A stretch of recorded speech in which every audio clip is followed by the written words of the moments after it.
السلام علیکم کلاس 9 کے پیارے طالب علموں، ایک بار پھر آپ لوگوں کا خیر مقدم ہے اپنی کلاس میں۔ ہم نے اس لیکچر سیریز کے پہلے حصے میں پڑھا تھا نے اس پہلے حصے میں پڑھا تھا کہ اردو کو جو ہے اپنے ارتقائی دور میں کن کن ناموں سے ہم نے اس کو یاد کیا ہے، کون کون سے نام اس کے ہوئے ہیں، ٹھیک ہے۔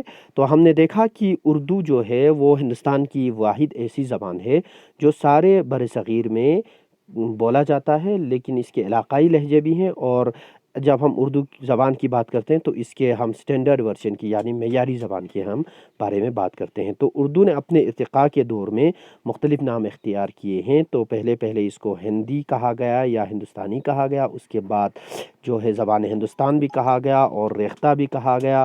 اچھا، تو آج کل اس زبان کو جو ہے ہم اردو کہتے ہیں، ٹھیک ہے۔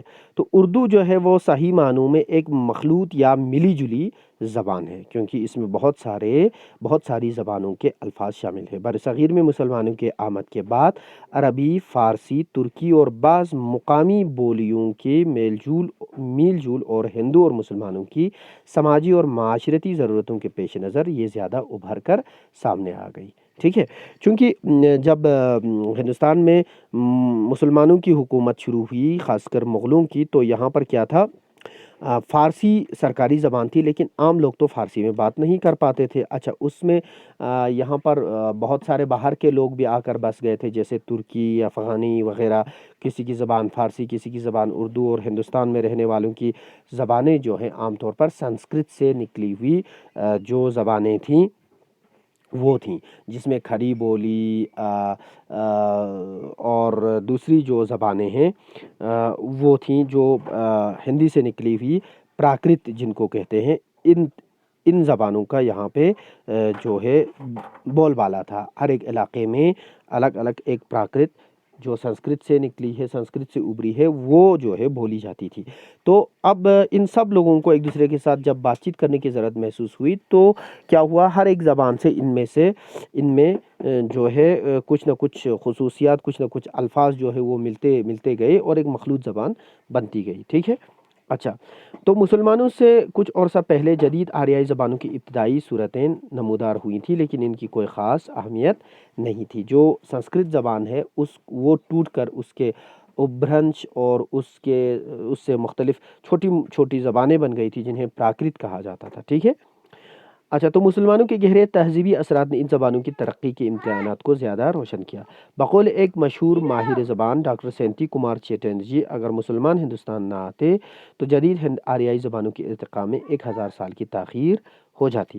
مسلمانوں کی آمد اور ہندوستانی سماج پر ان کے گہرے تہذیبی اثرات نے ان زبانوں کی تقدیر روشن کر دی اور یہ بہت جلد ارتقائی منزلیں طے کرنے لگی۔ ان میں جدید ہند آریائی زبانوں میں ایک زبان جو بعد میں مختلف نام تبدیل کر کے اردو کہلائی، اس لیے زیادہ ابھر کر سامنے آئی کیونکہ یہ خاص طور سے اپنے اندر عربی فارسی الفاظ جذب کرتی گئی اور آہستہ آہستہ کم سے کم لفظی سطح پر فارسی سے قریب تر ہوتی گئی۔ تو فارسی کے الفاظ بہت زیادہ اردو میں آ گئے، عربی کے آ گئے، تو فارسی کے زیادہ ہی الفاظ آ گئے، تو یہ فارسی سے تھوڑا زیادہ قریب ہو گیا۔ حالانکہ یہ بھی اردو بھی جو ہے وہ ہند آریائی زبانوں کی ہی ایک شاخ ہے، ٹھیک ہے، یعنی سنسکرت سے ابری ہوئی زبانوں سے ہی نکلی ہے، ٹھیک ہے۔ اچھا، ملک کی سرکاری زبان فارسی رہی، لیکن عام گفتگو کی زبان اردو ہی قرار پائی۔ پھر مسلمان جہاں بھی گئے اردو ان کے ساتھ وہاں چلی گئی اور فارسی کے ساتھ ساتھ وہاں کی مقامی خصوصیات کو اپنے اندر جذب کرتی گئی۔ اچھا، فارسی اور مقامی خصوصیات کی اس آنکھ میچولی کی سبب ماہرین نے اس کی جائے پیدائش سے متعلق مختلف اور متضاد نظریے پیش کیے ہیں۔ اب جب ہم بات کرتے ہیں کہ اردو کہاں پیدا ہوئی تو ایکسپرٹس یعنی ماہرین کی الگ الگ رائے جو ہے سامنے آتی ہے۔ کوئی کہتا ہے کہ اردو دکن میں پیدا ہوئی، دکن مینس یعنی ساؤتھ انڈیا۔ کسی کا دعویٰ ہے کہ اردو سندھ میں پیدا ہوئی۔ اچھا، اور کسی کا نظریہ ہے کہ اردو کی جائے پیدائش دہلی ہے، تو کوئی کہتا ہے کہ اردو کا تعلق سرزمین پنجاب سے ہے۔ تو دراصل اردو زبان ایک مرکب تہذیب کی پیداوار ہے۔ تہذیب کی کس رو نے اس کو کس علاقے میں کس مخصوص وقت میں جنم دیا ہے، اس کا اندازہ کرنا بہت مشکل ہے۔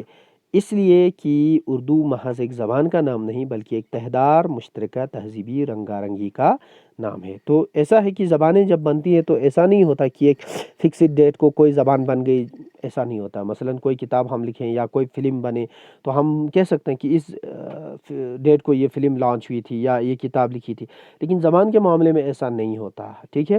یہ زمینی سطح پر، عوامی سطح پر زبانیں بنتی رہتی ہیں اور اس کو بن کر ابھرنے میں مثلا سینکڑوں سال بھی لگ سکتے ہیں، تو ہم ایک فکس ڈیٹ معین نہیں کر سکتے ہیں، نمبر ایک۔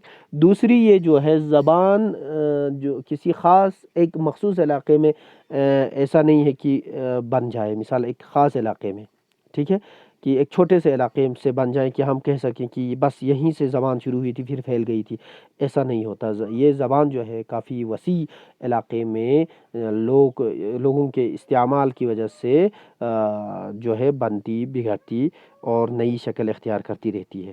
تو کوئی ایک چھوٹا سا علاقہ ہم فکس نہیں کر سکتے ہیں، بہت بڑے علاقے پر، وسیع علاقے پر محیط ہوتا ہے زبان کے بننے اور بگڑنے کا جو سلسلہ ہوتا ہے، ٹھیک ہے۔ تو ہم یہ بھی جانتے ہیں کہ شمالی ہندوستان میں فارسی کا زیادہ زور تھا، چونکہ وہاں پہ تخت سلطنت تھا، راجدھانی تھی، پھر فارسی کا زیادہ زورا تھا۔ لیکن اردو میں جو بھی تخلیقی کام شروع ہوا ہے، یعنی شاعری شروع ہوئی ہے اگر، اور نثر نگاری اگر شروع ہوئی ہے، تو یہ سب جو ہے وہ دکن سے پہلے شروع ہوا ہے۔ اس لیے بہت سارے ماہرین یہ مانتے ہیں کہ دکن سے اردو کی شروعات ہوئی تھی، حالانکہ موجودہ ماڈرن جو جدید محققین ہیں انہوں نے ثابت کیا تھا کہ اردو دکن سے نہیں بلکہ دہلی اور اس کے آس پاس کے علاقوں سے شروع ہوئی ہے۔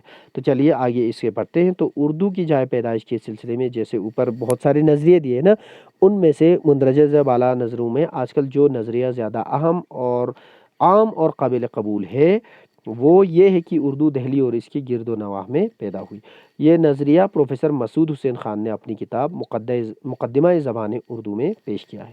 انہوں نے تاریخی لسانیات کے اصولوں کے پیش نظر اپنے نظریے کی تشکیل کی ہے۔ اب یہ جو ماہرین لسانیات ہیں، لنگوسٹکس ایکسپرٹس ہیں، یہ کسی زبان کا جب اسٹڈی کرتے ہیں تو اس کے بہت سارے طریقے ہوتے ہیں، ٹھیک ہے۔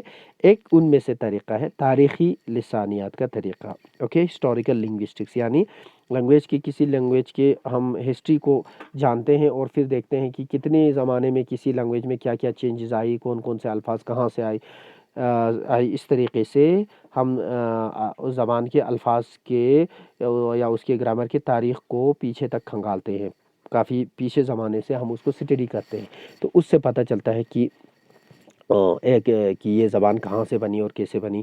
ایک طریقہ یہ ہے، اور بھی بہت سارے طریقے ہیں۔ تو ابھی پروفیسر مسعود حسین خان کا جو نظریہ جو سب لوگ جو ہے قبول کرتے ہیں ابھی، وہ انہوں نے اپنی کتاب مقدمہ تاریخ زبان اردو میں پیش کیا ہے، ٹھیک ہے۔ ان کے خیال میں مسلمان جب پنجاب سے دلی میں داخل ہوئے تو اس وقت دہلی اور اس کی گرد و نواح میں 3 بولیاں تھیں، ٹھیک ہے۔ کون کون سی تھی؟ مغرب میں ہریانوی رائج تھی، یعنی پنجاب ہریانہ کے آس پاس جو زبان تھی وہ ہریانوی تھی۔ شمال مشرق میں کھڑی بولی تھی، آگرہ کی اس کے آس پاس، اتر پردیش کے آس پاس کھڑی بولی تھی، اور جنوب میں برج بھاشا بولی جاتی تھی دہلی کے جنوب کے علاقوں میں۔ تو اردو کی تشکیل اور اس کے ارتقاء میں ان تینوں بولیوں نے حصہ لیا ہے، لیکن ان کے خیال میں اردو کے آغاز و ارتقاء میں برج بھاشا کے مقابلے میں ہریانوی اور کھڑی بولی کا زیادہ حصہ ہے۔ یہی وجہ ہے کہ قدیم اور دکنی اردو پر کھڑی بولی کے ساتھ ساتھ ہریانوی کے نمایاں اثرات دیکھے جا سکتے ہیں۔ بعد میں اردو جوں جوں ترقی کرتی گئی، ہریانوی کے اثرات زائل ہوتے گئے، یہاں تک کہ شمالی ہندوستان میں 18ویں صدی کے وسط میں تحریک اصلاح زبان، یہاں پہ غلط لکھا ہے، تحریک زبانی اصلاح نہیں، تحریک اصلاح زبان کے دوران شاہ حاتم اور ان کے معاصرین نے ان اثرات کو ختم کر دیا۔